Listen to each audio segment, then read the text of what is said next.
Hi, I'm Lucy, and along with my co-anchor Robert, welcome to this week's episode of Investigating Versailles.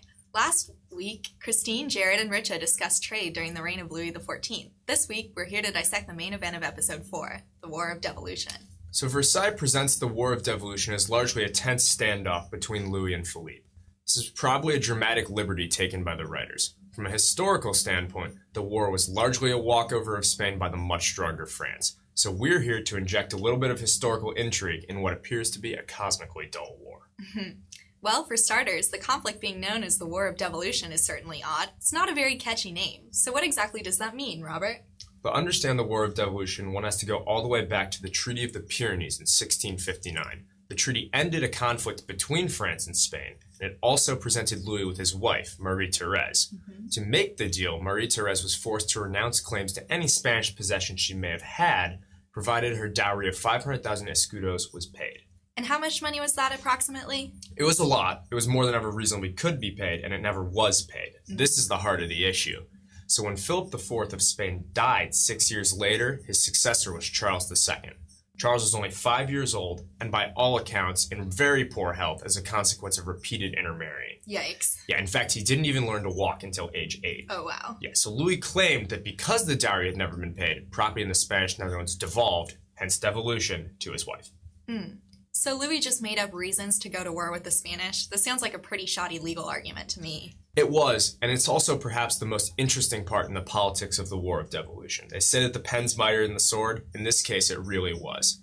In May 1667, the French ambassador to Spain presented Queen Mariana, Charles II's regent, with the Traité des droits de la reine très chrétienne sur divers états de la monarchie d'Espagne. It more or less just set out a series of legal justifications for the war. So Louis, recognizing Spain was in a position of weakness, used this principle as a thinly veiled way to solidify his position as a powerful ruler and imposing force, correct? Absolutely. So Louis was still young and saw this opportunity as a way to assert his own power and that of France as a whole. However, Spain attempted to counter Louis's legal treatises with two of their own. Each sought to dismantle, point by point, Louis's rationale for French aggression. What's particularly interesting are the title pages of these documents, which are beautifully illustrated with pictures of Charles II as a young Jupiter or Hercules. And what about the backroom deal we see struck between Louis and the ambassador of the House of Habsburg? Was this accurate or another example of Versailles taking license to rewrite and dramatize history? No. This is almost entirely accurate. First, let's see how Versailles approaches the deal. The House of Habsburg has tried to remain indifferent to your war in the Spanish Netherlands, but the Spanish grow impatient with our silence. They wish us to intervene. You have claim by inheritance. We have claim by law. We need not fight each other for the prize, though many in your council might benefit from war, I'm sure. The circles are divided. But if our present discussions were to establish a policy between us... Your Prince Augsburg might yet find his cardinal's hat. Indeed, Majesty. Let us move, then, in secret, to a treaty between the kingdoms of France and the House of Habsburg, to divide the territory on the death of the Spanish king. The health of the ruler is paramount to the security of state.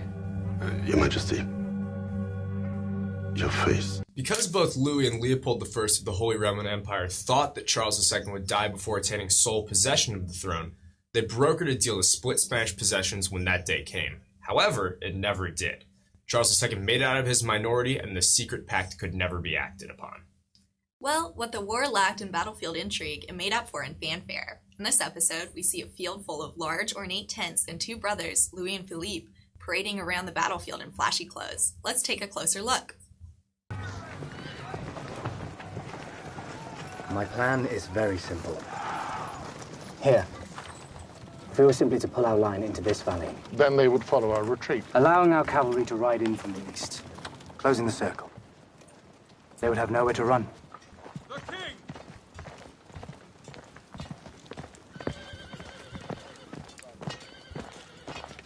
Brother! Wonderful news. Indeed. The war is over.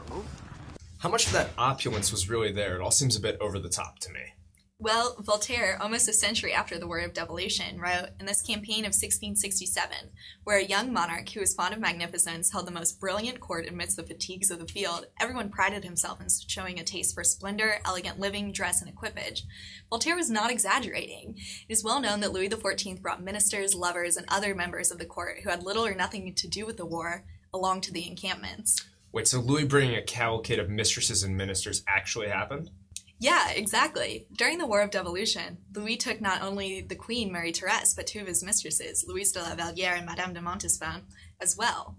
Louis also commissioned war artists, painters who followed him around to document his victories. Expenses were not spared in the slightest. Just because he was on the battlefield, Louis felt no need to curb his demands for luxury. There is one inconsistency about the representation of the war in the show that I would like to point out. We see soldiers wearing light blue uniforms in the episode. In reality, there was no standard uniform for French soldiers until the 1680s. However, soldiers were still wearing fine hats and outfits that I would not want to ruin by wearing to fight the Spanish. In all these ways, much of like what we see in the show, the war was almost a Versailles away from Versailles. And having a Versailles away from Versailles means all of the drama that came with it too. We saw lots of tension between Louis and Philippe as they argue over the end of the war. Here to talk with us about Philippe's military endeavors is our biographical correspondent Lindsay, who specializes on Philippe.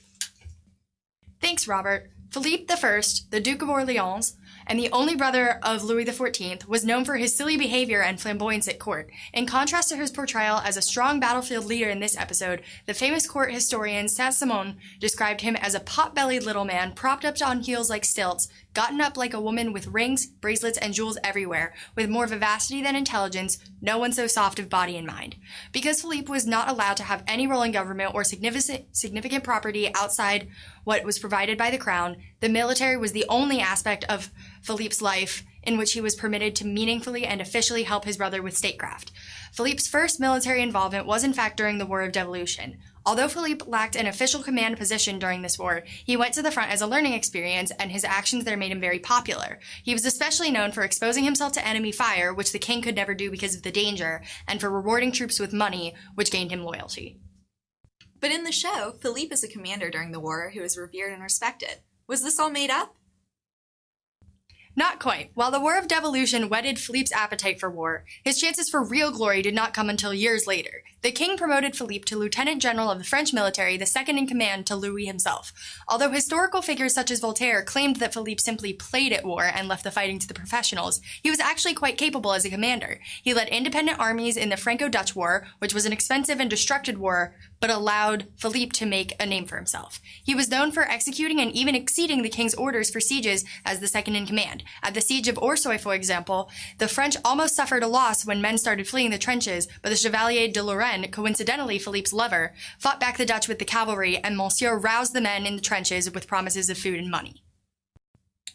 In the War of Devolution, most fighting took place as a series of smaller sieges. Did Philippe ever get to fight in any larger battles? Yes, the Battle of Cassel during the Franco-Dutch War was Philippe's most famous victory. In 1677, a French army of about 45,000 faced the Spanish-Dutch army of about 30,000. Despite the advantage of numbers, the French were by no means facing an easy victory. Stuck in a fierce stalemate, Monsieur's quick strategic maneuvers and willingness to put himself into danger to boost morale led to an important French victory. Thanks, Lindsay. At the end of the episode, we definitely see this fraternal connection between Philippe and his men, something that appears to be absent between him and Louis. Robert, was there really such an argument over whether or not to continue fighting? Yes, but not between Louis and Philippe. Those who were opposed to the peace were actually the French Marshal Turenne and the Secretary of State for War Louvois. Much like Philippe, they thought that France could gain more territory by continuing to battle. This isn't entirely accurate. Louis's hand was actually forced by what was known as the Triple Alliance, comprised of the Dutch, English, and the Swedish. If Louis refused to stop fighting, the Triple Alliance threatened to enter the war. Louis became especially bitter at the Dutch for this. He saw it as a defection. Well, I guess we will have to wait and see what Louis does next. Will we see Louis and Philippe's battle continue to be waged within the halls of Versailles? What other surprises are waiting for the Sun King? Stay tuned to Investigating Versailles to get a deeper look at the history behind the show.